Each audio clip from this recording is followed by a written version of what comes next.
October is the fourth quarter. Well, that's what I'm saying. That's what I'm saying. So I'm closing out the fourth quarter. Okay. We're in. This is the end. All right. We're continuing on this train. We're working towards the life that we want, financially, spiritually, emotionally. We're still on this train. Toot toot. They told you before it's choo-choo. It's not toot-toot. My train. It's not toot toot. It's toot toot. It's not toot-toot. Trains make choo-choo. Choo-choo. That's what they do. Jesus Christ. That was a dissertation. Oh my in God. What happened for the year. But it's cool. It's all great. That was 3 minutes to cover 12 months. That's a dissertation? It was more like 11 minutes. You're a lawful guy. No, but when I think about what happened in 2021, I do think about the Puerto Rico trip for your birthday. Which was great. Yeah, and it felt good, like being able to take you somewhere for your birthday for the first time. Yes, so I turned 40 and having a winter birthday sucks when you can't go places. Like, so I had a birthday in the sunshine on the beach for my 40th. That was amazing. She turned 40. We went to dinner out there. She had her sisters with her, and it was a great time. So I do remember that. And it is kind of like a blur and kind of muddy, like you say, because of the extended time we was in quarantine and it coming back up. But Jamaica, that was like that sticks out to me. In March, the first time, I think even though it was short because it was the first time, But it was like just a taste though. Like I came back and was glad that I had crossed waters, but it was like, I want to go back because it wasn't, because we was dealing with something, like not necessarily us, but we was with other people and we were dealing with something. It was like, I got to go back. It was like having the taste, like one spoon of some food that is so freaking good. And you're like, I got to get a whole plate of that. Mm-hmm. That's how it was. It was like, that was so good. You gave me one spoon. I'm coming back for more. And we doubled down on Montego Bay. We still got to go back twice because we got to go to Ocho Rios and the grill. Yeah. So we still got 2 more times to go back. Minimum. There. Yeah, at a minimum. You know. So, it is what it is. And and we got a whole world to visit, but I loved Jamaica, where I feel like, we've talked about our plans and trying to forecast trips and stuff like that, God willing. But I feel like in the vacations and stuff that we do, Jamaica got to be included once a year. Mm-hmm. I loved Jamaica. Yeah, it's a place that I'll always go back to. Plus, it's just something about going that far and seeing people that look like us. Mm-hmm. And they love us over there. Like, they so kind. Treat you like you a king. They treat you like you're a queen. They nice. Ain't no shady shit going on over there. It's just a beautiful place. Good food, good beach. Yeah, it's great. Great hotels to pick from. The vibe you want. We went to 2 different hotels, and it was on each sides of the spectrum, but we liked them both because we like to chill and just be by ourselves. And then we also like to turn up, like the young people say. So music till 11 o'clock at night, being up till 2 o'clock in the morning, eating late. Like, that shit was all on the second trip, and it was great. So what was your biggest wow of 2021? I would say the biggest wow, because I was going to say, like going to Jamaica, but no, I would really say, starting therapy. That was my biggest wow, because again, I've done individual therapy before. And every therapist isn't cut the same. My experience before was good. I don't have any complaints about it. It was for different issues going on in my life, but it was individual therapy. I think for us being together for so long, loving each other the way that we do, and still recognizing and not just talking about it, taking action to make sure that we're good. It just, although every session doesn't feel good, it feels good that we're taking care of us. It's like, I think every session doesn't feel good, but I think it feels good at the end. Oh, yeah, right. The end, absolutely. The closing of every session feels good. No matter how it starts, no matter how funky it gets in the middle, I agree. The end of every session feels like you grew some, and you those steps back you made thought you took some some forward progress. And for me, it's like for us, for me, it symbolizes the maturation of us, or a piece of our maturation process. Because again, we've been together so long, we've done so many things, and at sometimes in life you can feel stagnant, not in a negative way, but it's like, things just kind of coasting along, and then status quo. Yeah, you have those moments where you level up.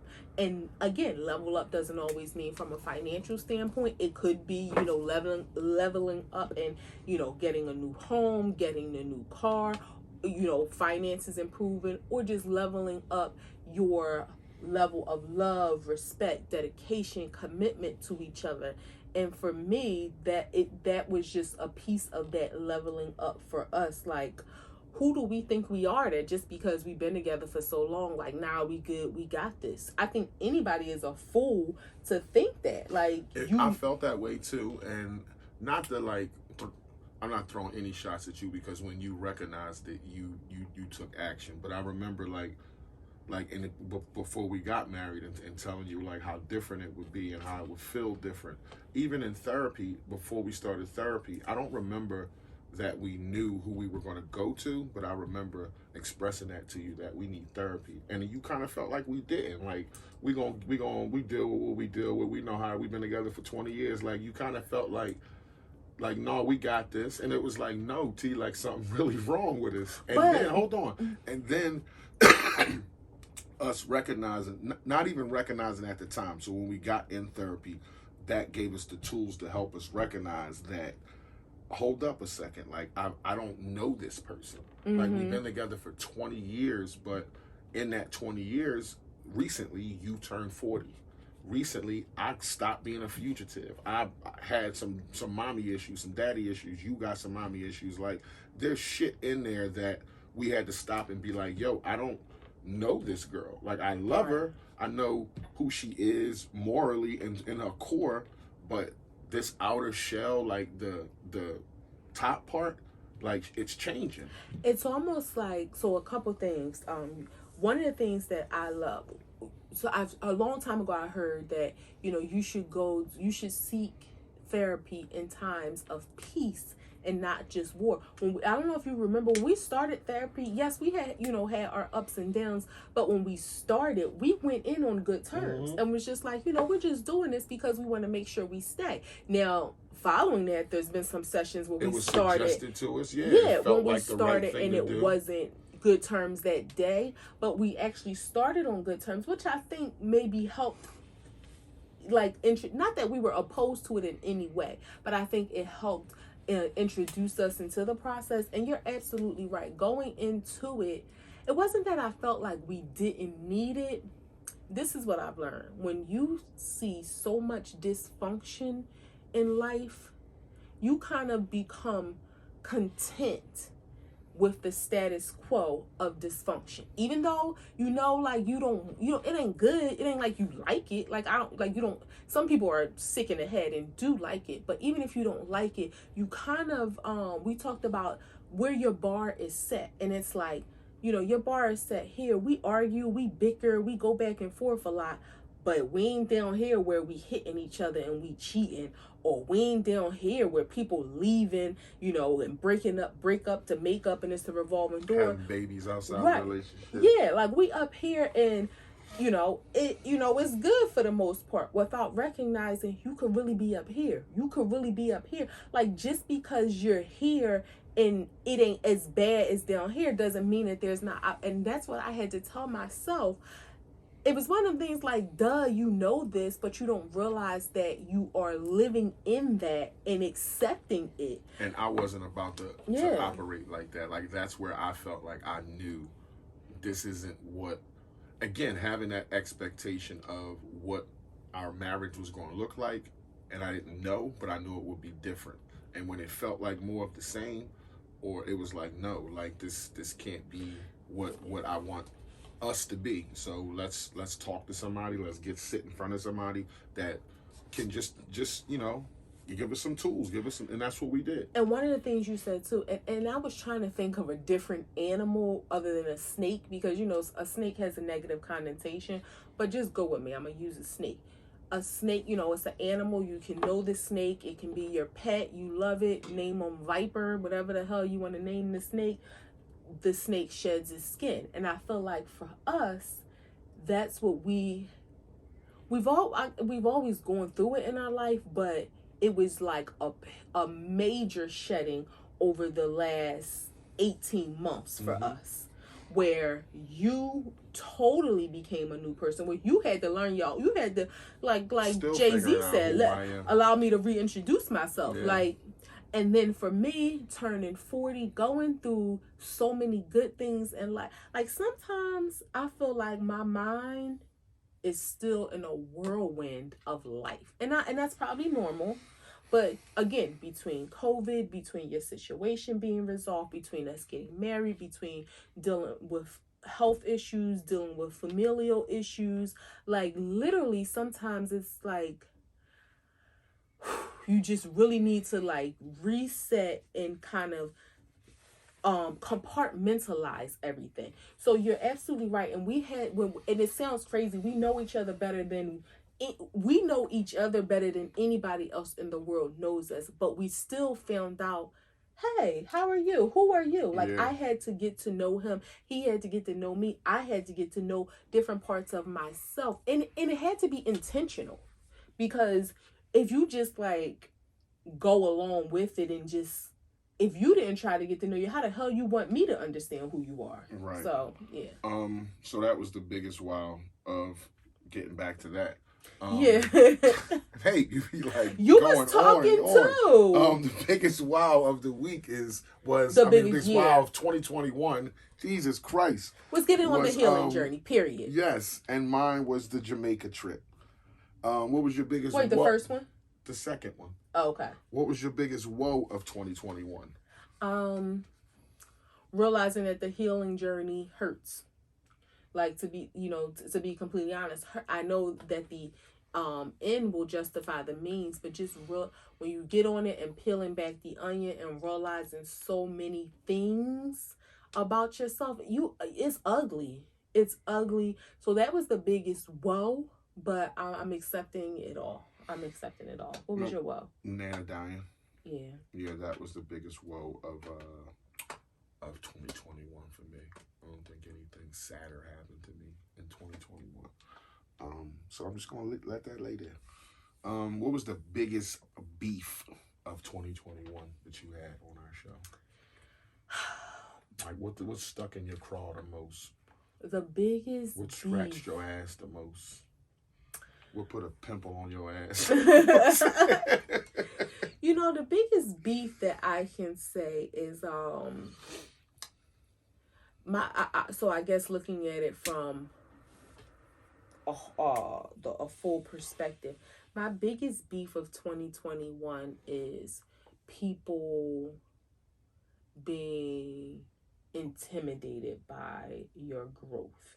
Like, that's my biggest beef with people. Is like, I don't know, it's hard to verbalize when you're like living through certain situations, but that's my biggest beef. People not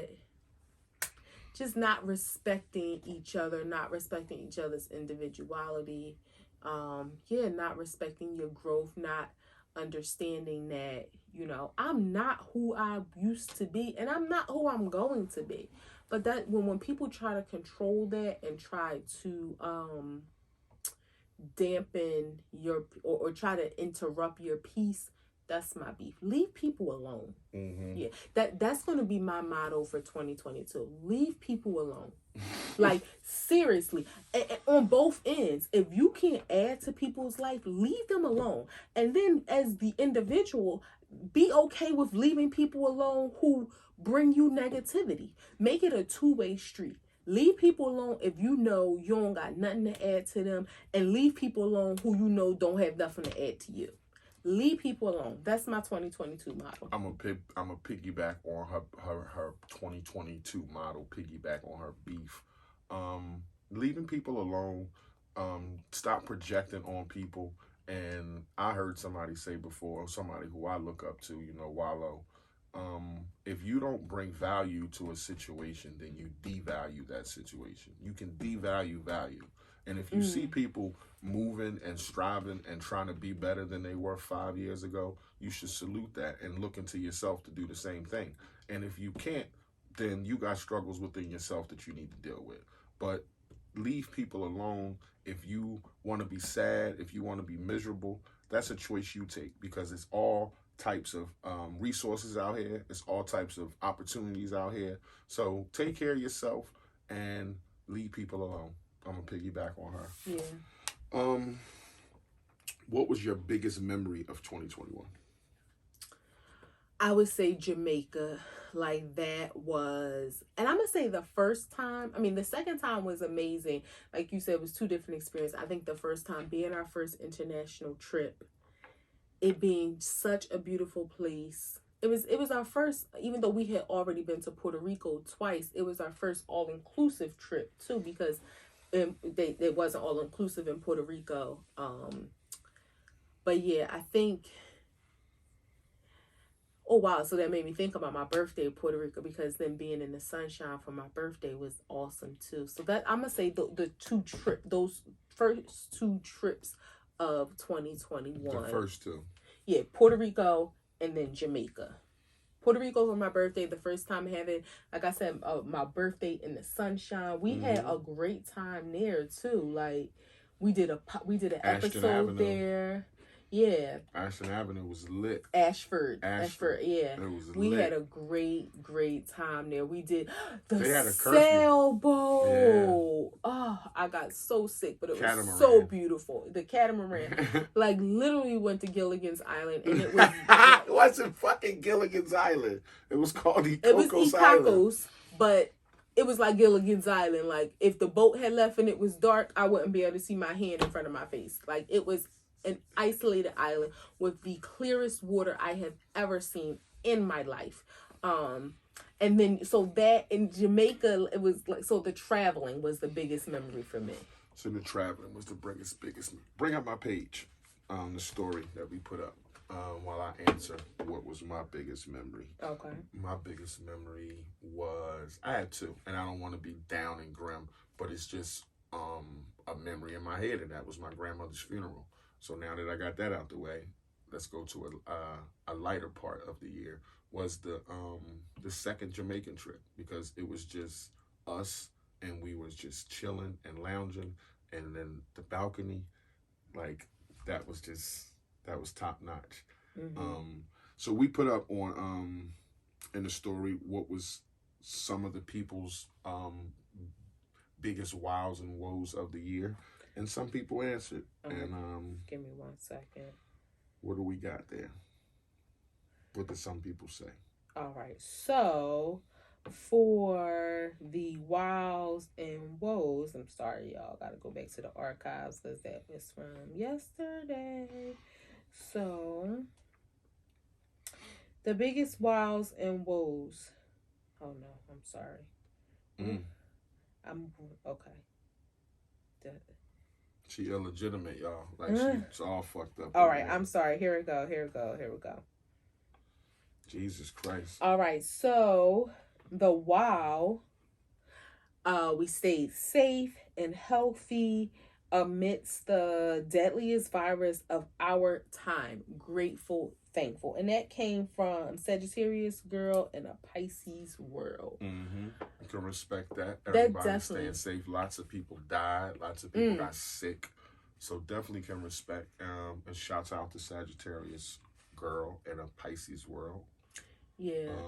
And that's so true. Thank God we know so many people who contracted COVID. Thank God we don't know anybody that died from it, but we know some people that were very sick for a period of time. And the second time around, you know a little bit more people. Yeah. The first time around, I didn't really know nobody.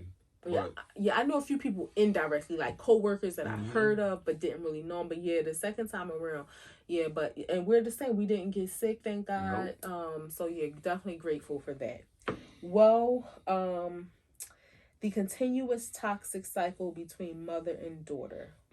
Pray we do better in 22. I pray we do better in 2022.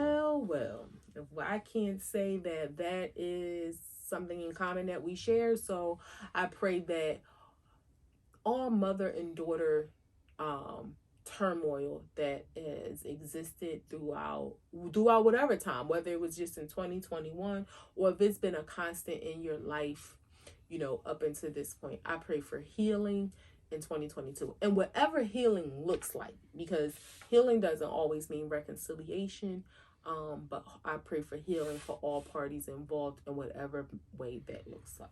And I think people should always pick them, no matter what the circumstance is. If you're not right, then you can't show up for yourself, your friends, your family, and people around you. So no matter what you go through, some decisions may hurt, some decisions you have to live with, but never be ashamed of picking you, because it feels good in the end when you pick you. And once you good, then you can show up for all your friends and all your family, your kids, and all that kind of stuff, and that feels even better. But when you not, and you holding on to shit, and somebody got a hold on you that is dark and wants to bring you down, then you're not right. Then your piece isn't right. Your bandwidth isn't right. So never be ashamed of picking you. You won't ever regret it. And one thing people don't realize, when you don't pick you, when you pick somebody else over yourself, it really isn't creating peace, because you're going to have that, even if to them you're making that person happy, you're going to have that internal turmoil, which eventually is either going to come out or it's going to stay in and eat you away. So, it's a hard decision to pick you, especially when it involves, specific to this comment, a mother-daughter relationship. Just our societal training teaches us that, that should be a good thing. It just doesn't always pan out that way. So nope. Yeah. What did you learn about yourself in 2021? I learned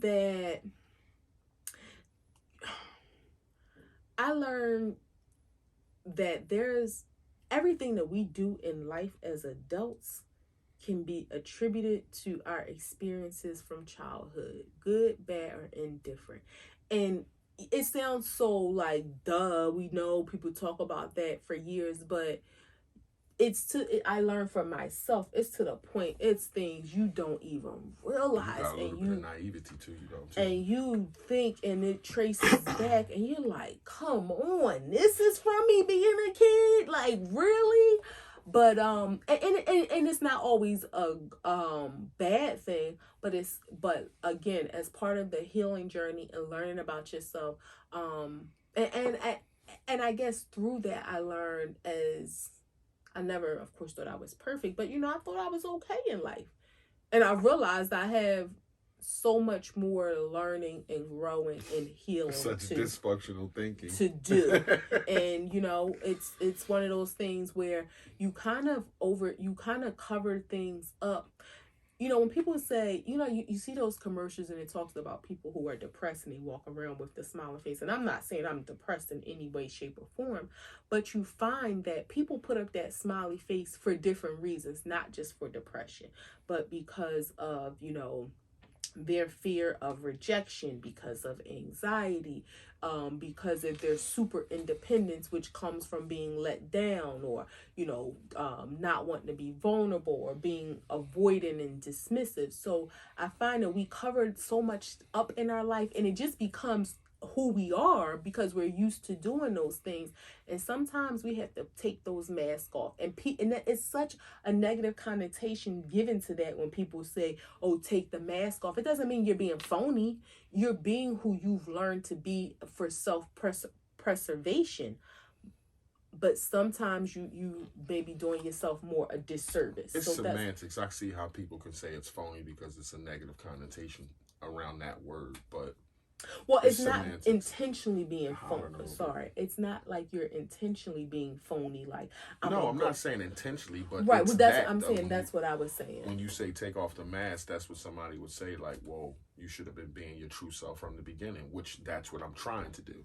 Well, so and sometimes you don't. Off. Sometimes you've been wearing the mask for so long, you don't realize like.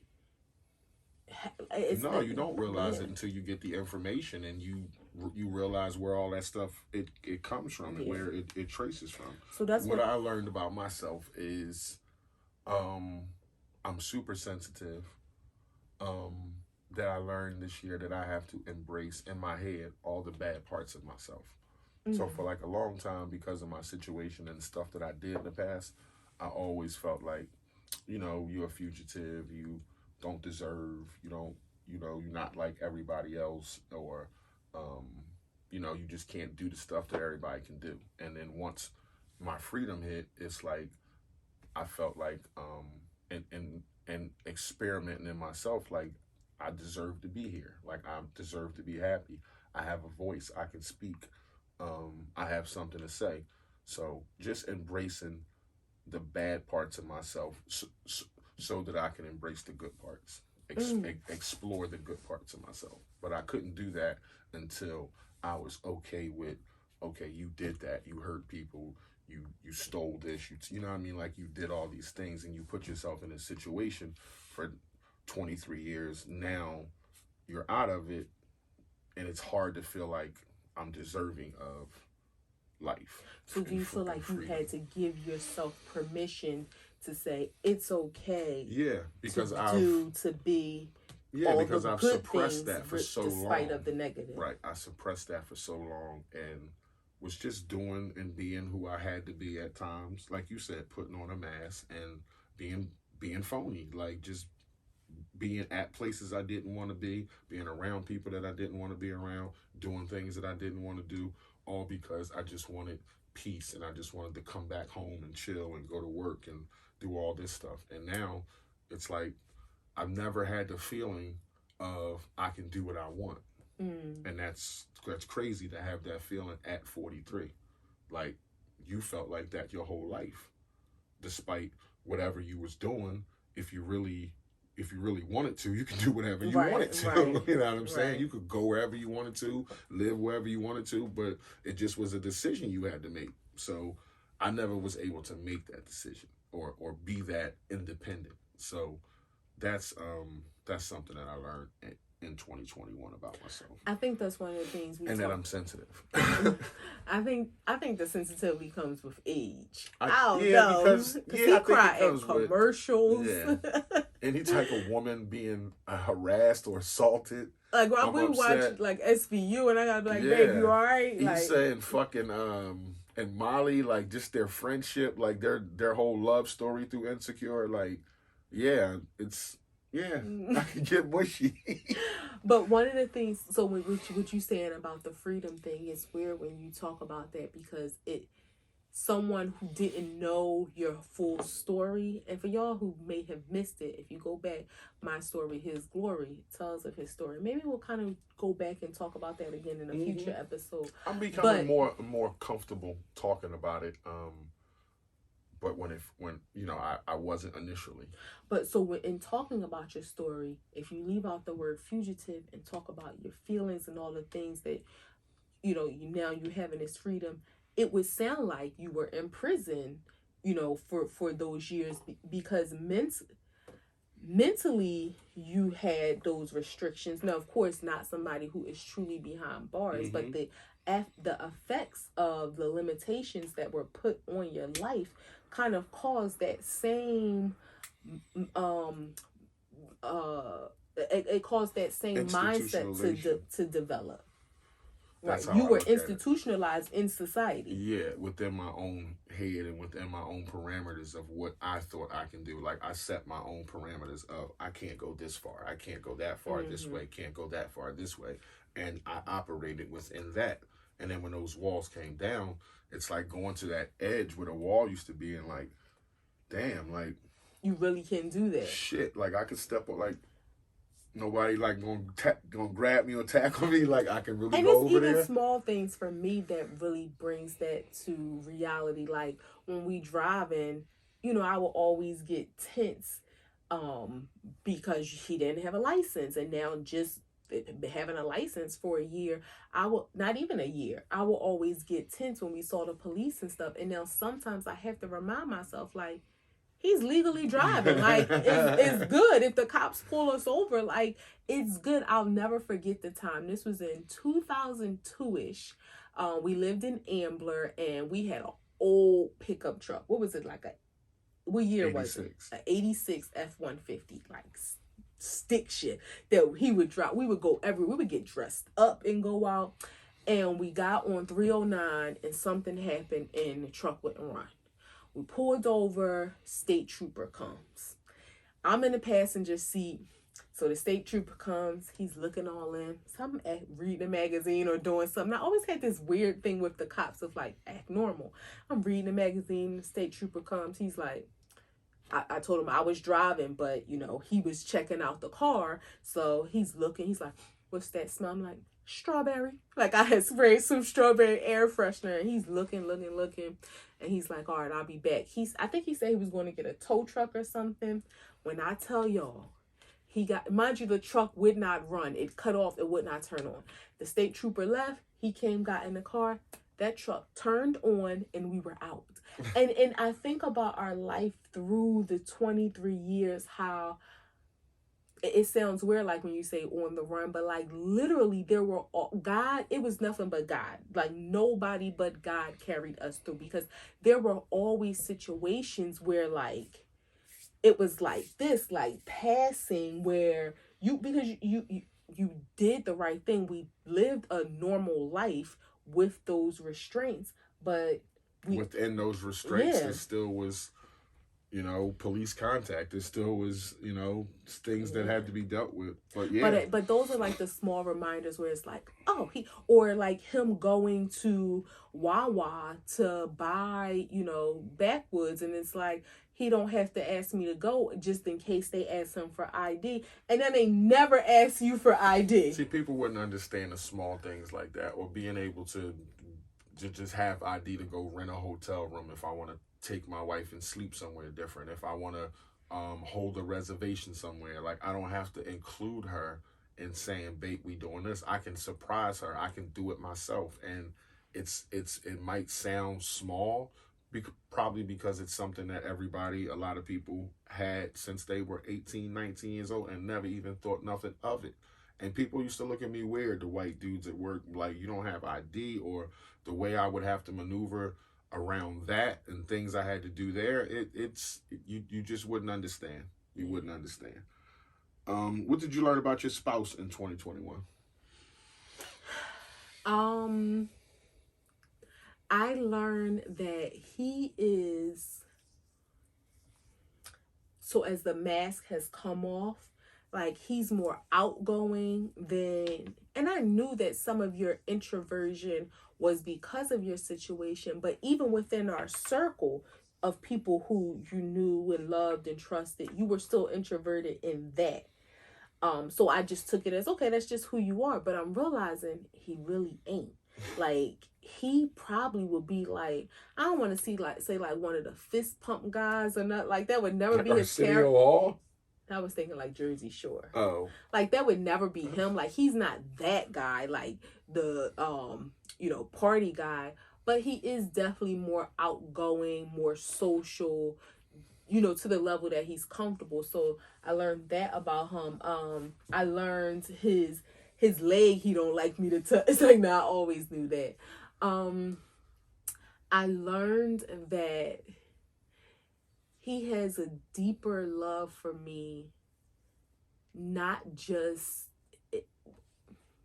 it's part of your manhood is what I had to learn, and how, because I've never experienced that. I've never knew a man that cared about being a man so much, not from an egotistical point, just because he felt like that was his God-given duty to be a man to me, my husband, my protector, my provider, just that person for me. And I learned how serious my partner takes that in life, and that helps me.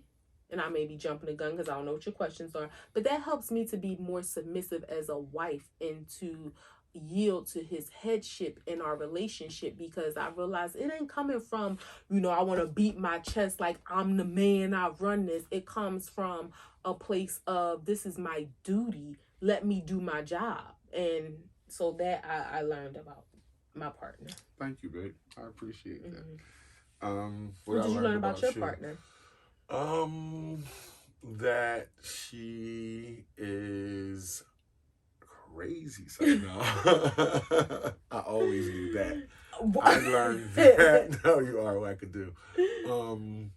I learned that you're more sensitive than you lead on to be. I learned that I'm a G. I learned that you grew a whole lot, and that you're a individual. You have your own thoughts and ideas and needs. I also learned that I will fuck you up. So that's what I learned. And he ain't F me up one time. That's what I learned about you. That I'm an individual. So you didn't know I was a person before?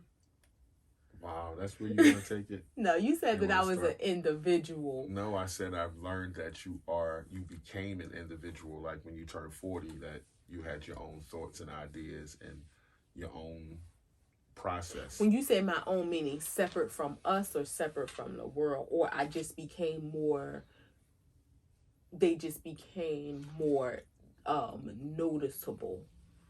Okay, don't take this the wrong way. So you have such sporadic thinking that before you used to just, it felt like you would talk at me. And then when you had this growth, it felt like you talked to me. And it made me want to listen to you more because I want to understand what you're saying. And it's like before I didn't think about that because you just used to always blurt out something. And now I pay more attention to what you say because I know it's coming from a different place. Okay. Does that make sense? It does. Okay. It does. Did you help someone significantly in 2021? If so, how?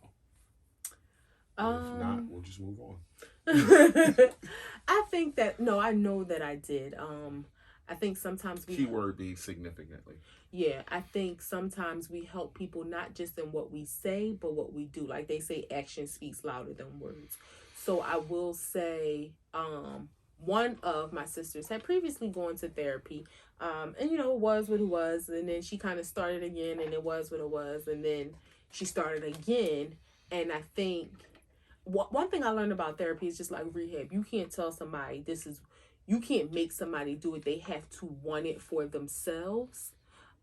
So I was happy that she, decided that it was something that she wanted to do again and really take serious. My other sister, who had never gone to therapy and who had talked about it for years, again, through my actions and my motivation and encouragement and just wanting her, knowing that it was coming from a place of love and my encouragement for her. I think that was a huge, she had to do it herself, but I think I helped her in realizing and holding her hand, but letting her take those steps in doing it. Cool. I think I helped someone significantly this year. My man at work, Darren, went through a whole lot. You were a huge help. He had a lot on his plate this year, and I hope that I was there for him the way that a friend's supposed to be. We talked every day. He vented, he cried. We both cried. We both laughed. And I just hope that I was there for him, or I felt like I was there for him in every way possible. Every way he needed me to show up, I showed up for him. And he better now for it. So that's awesome. That's awesome. What have you learned about Act 2 in 2021? Wow. Act 2 became such a significant part of our life because if you've been on this ride with us from the beginning, you'll know that I was a guest on the show for the first 4 episodes, and I think I got my seat on number 5. Probably. Somewhere around there. Go back and watch it. You let us 10. Know. Yeah. Because, and that's no shade to him. Initially, this just wasn't supposed to be the format. But in him wanting to make sure that he was comfortable, he asked me to be a guest with him on the show for a couple episodes, and I was fine in doing so. until it evolved into what it is now. So as it evolved, and this was new in our life, just like our marriage was new and so many other things were new. So as we evolved, it evolved, and this show has really helped us in ways that we may have been going through something, and y'all know we ain't never get on here and be phony. We'll tell y'all, or y'all probably feel the energy if we ain't vibing like that episode. But there's been times when before we record, not like it's been times right before we record, maybe the day before, where we know like, all right, we have this commitment to each other and to y'all, and subconsciously we can get it together faster than we would because we know Wednesday is coming. And for us, get it together means really get it together, not get it together and be phony. No, be like, we gotta really get it together. And this has helped us. This has kind of been a driving force in helping to reinforce our communication skills. We still got some work to do. I'll admit I still got a lot of work to do, and therapy has helped us with that as well. But this has been like a part of our growth, and our maturation as friends, as lovers, as business partners. Because we legit. Yeah, we legit. LLC. Yeah, we legit. Like, so that for me, and also I have to say, Act 2 has helped me to learn how to relinquish control, because again, I'm here, I'm the co-host, this is his show. It's our show, but he's the boss, for lack of better words. And I enjoy that, because in so many other facets of my life, I have to take, maybe not always have to, but I always take the lead and I take control, and I found comfort in that. But then I realized it's coming from a place of me not trusting others. So I feel like I got to do it. And then it became burdensome.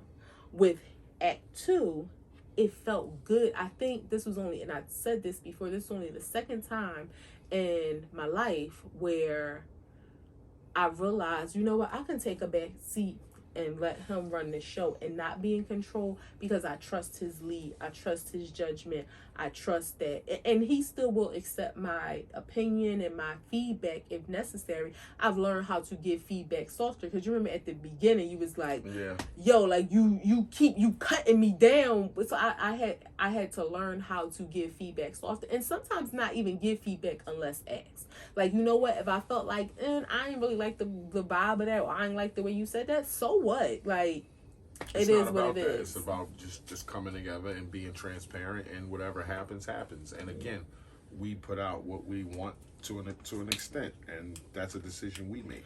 One other thing I learned about Act 2, and I'm gonna say this. Just hurry up and say it. I'm gonna hurry up and say it. It really, there's a lot that you see on social media about friends and family not supporting you. This has made it real when you see like people who you think are going to support you don't always, and then people shock you. I've gotten so many comments from people, random text saying, I watched the podcast, y'all really dope, I like y'all energy, thank y'all for that conversation, y'all keep it real. People that I went to high school with that I haven't talked to in 25 years, like, I watched it, like, we might be friends on social media, but we really, like, I don't talk to them personally, and they will send me comments. And it feels good, and it lets me know, you know what, it won't always be the closest people to you that you think are going to, maybe they're supporting you in other ways, but sometimes you want that support to be more tangible and visible. You want to see that they're following you. You want to see that they're commenting. You want to see that they're liking stuff. And it don't always happen like that. And you got to keep going and not let that stop you. You see why you got dry? It was going. So you think I talk too much? You can. I don't think you do. You couldn't wait to get that out. It was like you was waiting for me to ask that so you can say that. But no, you get out good points, but sometimes you say 150 words to say 50. I can be a tad bit loquacious. Yes, and that's all I'm saying. And it's not like your point wouldn't be any more different if you said 50 words than 150. But it's like, we got to wait for that. That's all I'm saying. I'll work on being more concise in my thought process for the boss. For what I've learned about Act 2, you couldn't have said the answer better, because you said so much, because you said your answer and mine. Well, our brains are the same. I would say the same thing, that it helps us be friends. It helps us get to a point where sometimes we're not on the same page. Most of the time we are, but for those times that we not, you're right. We have a commitment to each other, and this helps us get our shit together a little bit more. Plus, we come here and try to be as transparent as we can. We talk about iron and shit that we go through. Sometimes that helps because sometimes we're a little tight-lipped, and then when we get here, she always, in the beginning, she would say, you got beef, and, we would talk about it. So it's helped us come together, be better friends, and have something to look forward to that we're going to enjoy, sit down, and have a great conversation. Because that's what we like to do. Can I say one last thing? Sure. Authenticity. That is one thing that we always knew because anybody... You said it. You said authenticity. You said one last thing. Just listen. Anybody that knows us this is us. And for those who are just meeting us through this, you know now this is us. So whether we at a cookout, whether we at a wedding, we at a fancy dinner, and one thing that this has taught us that we ain't get on here and be fake for anybody. Authenticity is key. Yeah. I kept that short. What's your plan for Act 2 in 2022? All I want to do is win. As they say, that's a fucked up plan.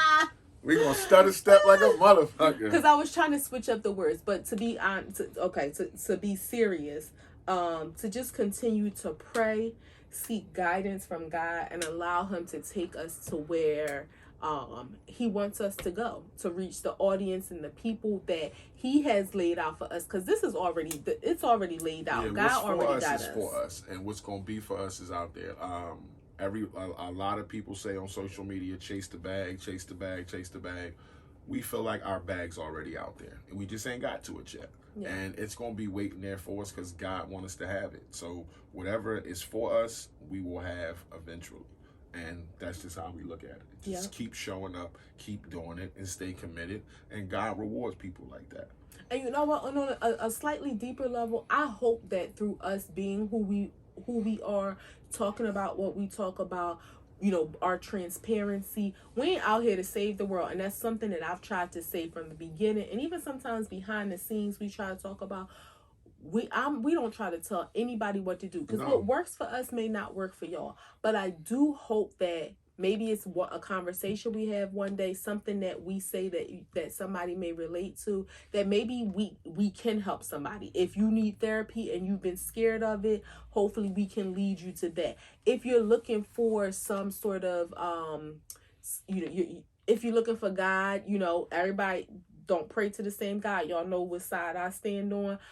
We always said from the beginning, this ain't a religious show, but prayer is the most important thread, faith and prayer. So I'm always going to stand on that. So and on a deeper level, I do hope that if there is somebody that we can help, that we do. But again, this ain't no self-help show, so we ain't here for that. But if that's a result, then all praise to God. My plan is to reach more people. I have some things that I wanted to do for a few months, and at the top of the year, I'm going to do those things once my baby is healthy. So yeah, I have plans for 2022 for Act 2, and I'm just going to do what comes to me and do what I think feels right, and see where we go. Can I ask a question? Yeah. What's your plans? You got more? What's your plans for me for 2022? That's not in the card sheet right there. I don't have the cards. That's why I'm asking. Yeah. You don't want to tell them?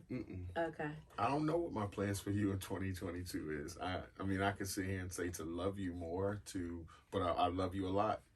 So it can't get no deeper. Love you more. It can't get no deeper. Yeah, it's like, sure no. It could be, but I don't want to be cutting you up in here in pieces. You don't want that kind of Jeffrey Dahmer type love. What are you what are you leaving in 2021? Like, what are you saying deuces to in 2021? What are you saying fuck out of here to in 2021? What are you saying kick rocks to in 2021? What are you saying pound fucking sand in 2021? You know what? And I'm going to say this, and it's going to sound cliche, toxic behavior, but my toxic behavior. Not, I can't stop in what anybody else does, but I can stop my toxicity, how I react to things, how I approach situations, any toxicity that I attribute to situations. Because, you know, I know me, like, you know, if someone brings toxic behavior to me, guess what? No matter how much Zen Tosh I want to be, that switch turns on, I'm giving it back to you, and I don't want to be that person. I don't That's because something in you that you. no, it's you're on the healing train. You'll fix that part of it's yourself. definitely something in me. Yeah. Like, you know, I can be all peace minded and headed on the right track, and as soon as somebody come at me with some, then it's like, oh, okay, like I give that energy back, and I don't want that to be me.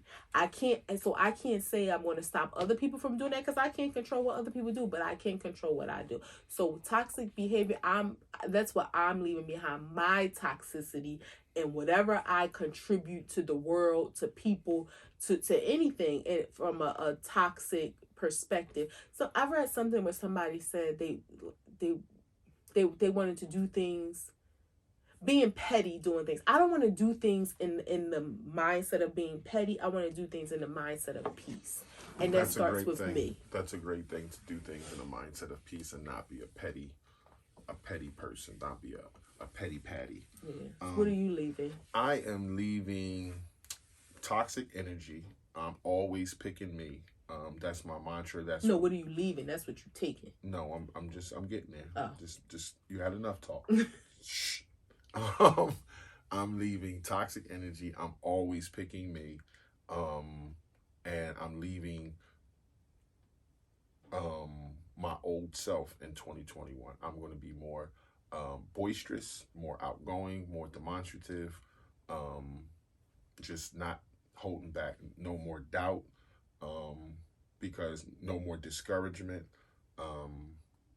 things of that nature. So I'm just going to be pulling the trigger on things that, you know, obviously that I thought about, not just like out here, you know, willy-nilly, but through a thought process, but just pulling the trigger on things that I want, whether it be traveling, trips, whatever, just not hesitating. Mm-hmm. You know what? Life is short. You know what I thought about something that we both said? I want us both to live out loud who we really are in the inside. Like you said, be more demonstrative, be more boisterous. Like, because in the inside, that's who you are, and you dampen yourself a little bit. And for me, I know that I'm full of love, I'm full of joy, I'm full of happiness, and I want that to come out more. So who we are in the inside, I want us to live out loud and really be that without allowing anything else to water that down. So you answered twice. I was culminating our response. What are you taking into 2022? I'm continuing on this choo-choo. I am continuing on this train of healing, and on this train, there's a lot of different cars. Like the loving me, to allowing myself to be loved, to just allowing myself to be loved, to, you know, allowing my husband to know who he is and what he is and where he is in my life, to continue to make us a priority, to nurture the friendships and relationships that I have in my life that fulfill me. So I'm taking all of that into 2022 to increase my faith. I'm taking all of that. All of that is on my choo-choo. I am going to take the ambition to interact more with people, socialize more, try and see if I can make friends. Aww. And not necessarily like desperate, like you need you to be my friend, but just be around more people that I don't know. You want me to set you up on some friendship dates? No, and not be discouraged if somebody wants to know me. Not feel like I always felt like, you know, why the fuck you want to know me? You don't know me. Like, that's how I used to feel, and I know that kind of give off that kind of energy, like, and somebody might be like, all right, he don't want to be friends because I give off the energy of like, oh, you asking me personal questions? Like, why the fuck you want to know me? You don't know me. Why you asking me this shit? But that's how you make friends. So just to be more social, be around more people that I don't know. Obviously, people of my choosing and that I like, but yeah. And I think when people are can get scary or leery around the word making friends, because it almost sounds like I feel like friendships should evolve naturally when you set out with a goal to make friends. I think even for you, I think that's what has turned you off from people like feeling like they want to be your friend. I think nurturing relationships, because sometimes it may not turn into like a friendship, excuse me, but it may become a mutually beneficial business relationship where, we ain't friends where I can't call you to cry, but we may be able to have a good mentoring relationship. So I agree with you in that sense. Twice again. You know what? I'm gonna just speak when spoken to. This is a deep question, and it's a 3-part question. So I can speak a long time. Well, not a long time because we don't want a 2-hour podcast here. Okay, but, I'll be concise. Were you happy with your relationship with God in 2021? Did you talk more? Do you feel like you moved closer towards Him? I'm going to say no. So let's take this step by step. Were you happy with your relationship with God in 2021? You're saying no. No, because... Do you want me to give a reason or just one word? No, you can say because. No, because I feel like I allowed my mind to be distracted. I'm grateful that God did. When I think back on it, I know He had me even at times when I lost focus of Him. So I'm going to say for myself, no, I could have done better. God was like, what's this? You was like, what's this? He was like, a wing, nigga. Get up on there. I don't know where you were going with that. Like a wing, Don't be nigga, messing up. All right, second part. Did you talk more? To God? Mm-hmm. In 2021. I would think that's your answer would be no if it's something. I'm gonna say no again because no, okay, no, and it's sad because I think. Now I do want to know why. I think too. Distraction. And this is probably a selfish thing. Distractions, and probably because there was more good things going on, and unfortunately, as humans, we that's something that I think we forget to talk to God. We talk to God a lot when it's stress and it's negative stuff going on, and we need Him. Yeah. And don't get me wrong, I pray. I'm gonna say I pray. Out of 7 days a week, I pray 5 of them. But it probably out of 7 days a week, I can say I probably used to pray 20 of them. And when I say pray, I mean like a real sit down conversation. And sometimes you can just be like, God help me. That's considered a prayer. But I'm just saying, I realize within myself that sometimes to be like, God, let me take a minute. We ain't had to talk in a day. I forgot to talk to you yesterday. So I'm gonna say I did not. So your answer to the last question would be no. Is do you felt like you moved closer to Him? You know what?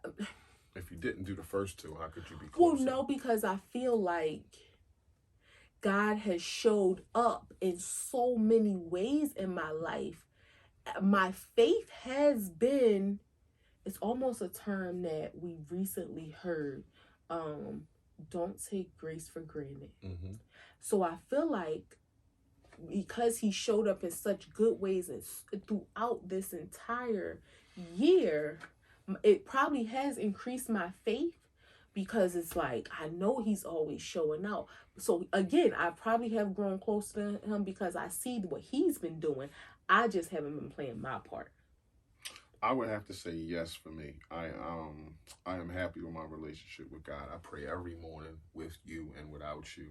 I talk to God throughout the day, a lot, in my own head, sometimes out loud. So yeah, I do talk more to God than I've ever did in my life. That makes me happy. Having a praying husband. Yeah, I talk to God more than I've ever did at 43 in all of my years. Like just in that 1 year. Because I've probably done it out of 365 days, 300 days. Excuse me. You're 44. I know, I'm talking about last year. Oh. Just relax, right? You said flow at 43. Right? Just flow with it. Relax. Okay. Because you fucking up the rotation. Okay, here. I'm sorry. But and do I felt like I moved closer to him? I have, because I do feel God in my heart. I feel like when I do talk to him, he hears me, and I just feel closer to him. I feel more spiritual and connected to him than I've ever did. That's good. So yeah, this year, the year after my situation, what we've been going through in marriage and counseling, I've talked to God more than a lot, a whole lot. That's so good. Yeah, I think for that question, I did good on that. We're still gonna have a beef. John Madden died, and that's my beef.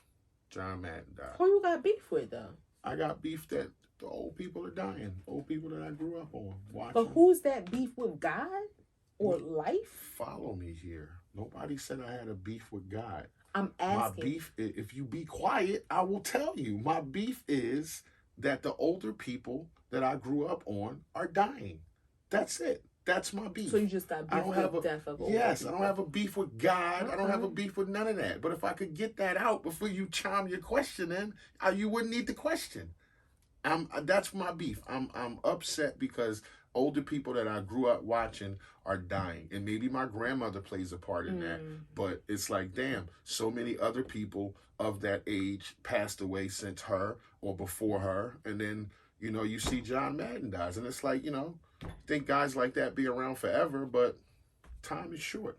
And that's my beef. It's not with God. It's not with anything like that. It's just, damn, like another one.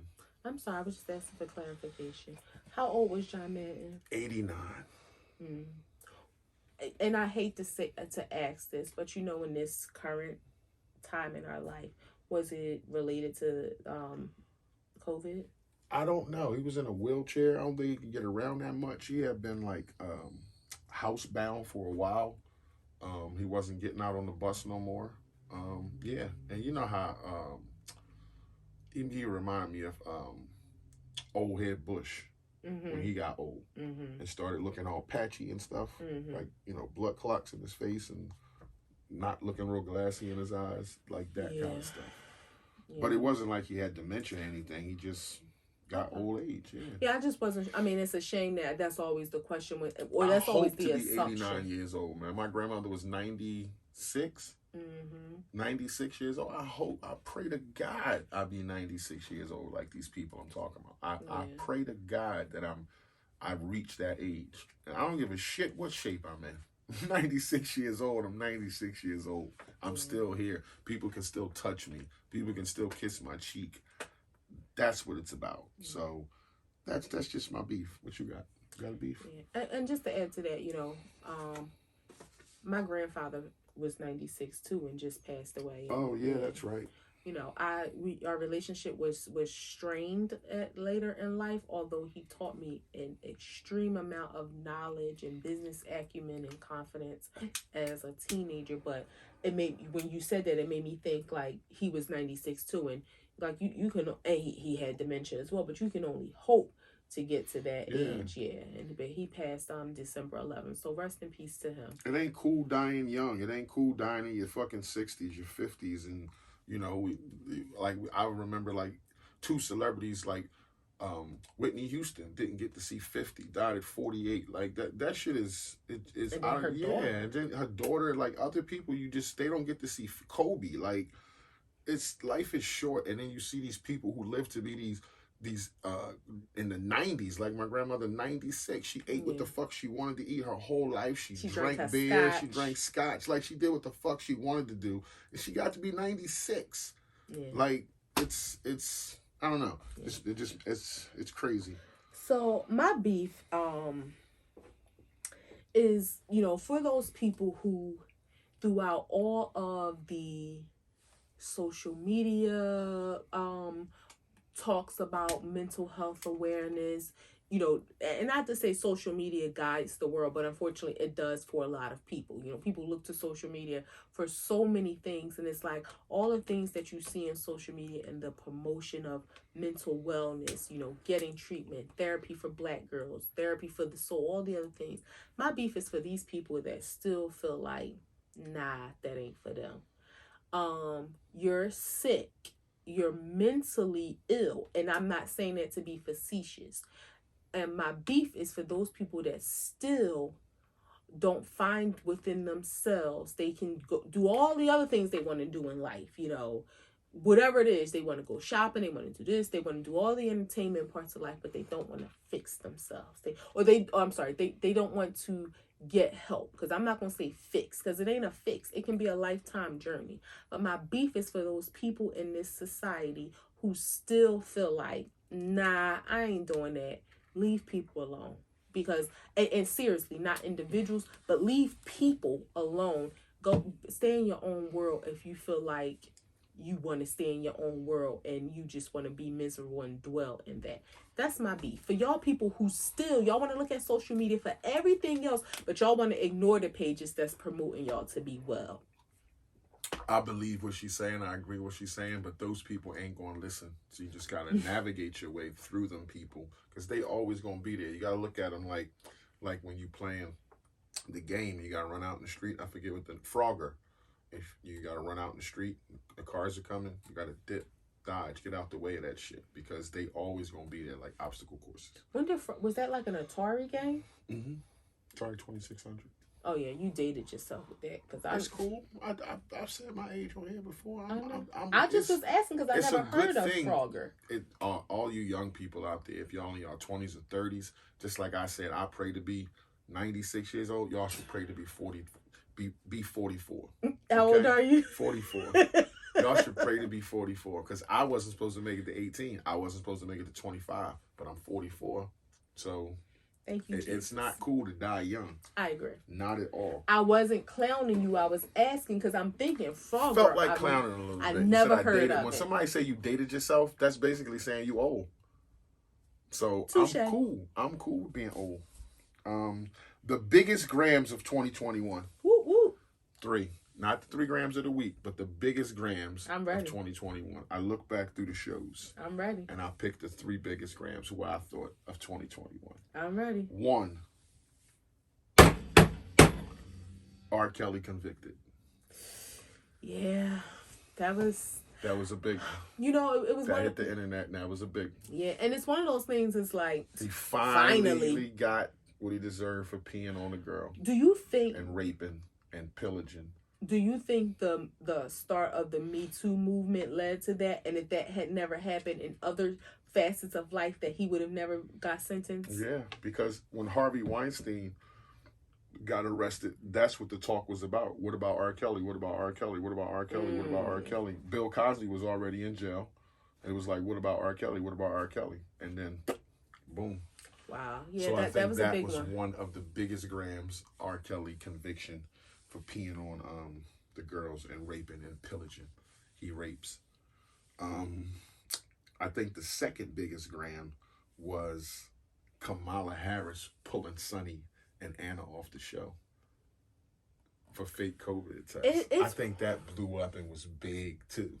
It was one of them things where it's most like, people, y'all watch The View out there. I don't know if y'all do, but for us, we familiar with The View. And even if you don't, you had to see the clip. I think it was one of those things where when I saw the clip the first time, I was like, oh no, like I didn't even think twice. Like I knew right from the drive, this is bullshit.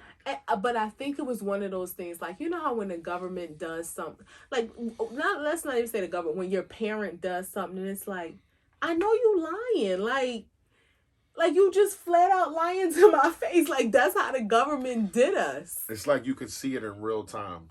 Sonny Hostin was on the show before talking about Haiti and the people and what they not doing in this administration, and she comes on the next day and boom, y'all got a positive COVID test. Y'all got which turned out to be a false positive. Yeah. Wow, big surprise. And then still to this day, where you at, sis? Kamala, like what's going on? We haven't even heard from you or seen. The only time I've recently seen anything from her was Merry Christmas picture. Well, no, she did an interview with Charlamagne, which we love Charlamagne. And Charlamagne asked the question about whether or not Joe Biden was really in control or that other, I think other dude. Yeah. And she like snapped back like, Joe is like, she was so in defense of him, but it's, yeah. All the Chucks, y'all can keep your Chucks and pearls. I like my Chucks, but that whole celebration of her, it was a letdown for me. I'm happy I didn't participate in the initial celebration because I ain't wowed by her at all. We ain't seen her since she became vice president. So, I mean, like, well, she ain't done no interviews, been on no TV. Like, where you at with the people? Hit the Breakfast Club. Like, hit $1 million worth of game. Like, do something. They might be a little too street for her. And the last gram is connected with today because this is as of recent, and this is something that it was near and dear to my heart, and I've come on the show multiple times talking about it because it's our city. Philly is at 555 murders today. 555. So, today, you gotta be, so this is a couple days before. Yeah. So this week leading up to New Year's Eve. Yeah. 555. So that's just sad. Again, 1990, I remember it was 500 murders, but god damn, like 555 murders is crazy out there. I think that's one of the biggest grams for Philadelphia is that you can't do shit out in Philly. You can't go eat, you can't go to stores, some people can't go to school. You can't do shit in Philly because you get shot up. Girls, kids, men, everybody is on the books, on target. Nobody's off limits. Grandmas, aunts, uncles, moms, brothers, sisters, pregnant women, dads. It doesn't matter. If you with somebody that they want dead, then you're a casualty of gun violence. So that's the last gram, 555 murders for Philly. Yeah. Let's pray that 2022 allows for healing. Like, and I know we talk about healing a lot. It's probably one of the key words that's been said through these episodes. But I really, really pray for healing for the city, for families, for young men, for young girls, like just for all the hurting mothers. Healing is what the world needs. A2TP, the podcast, wrapping up episode 51. A2TPodcast.com. Breaker, Anchor, Google Podcasts, Spotify, YouTube, Radio Public, Facebook, TikTok, A2TPodcast.com, episode 51. If you fuck with us, you fuck with us. If you don't, you should. Happy New Year. Happy New Year. Peace.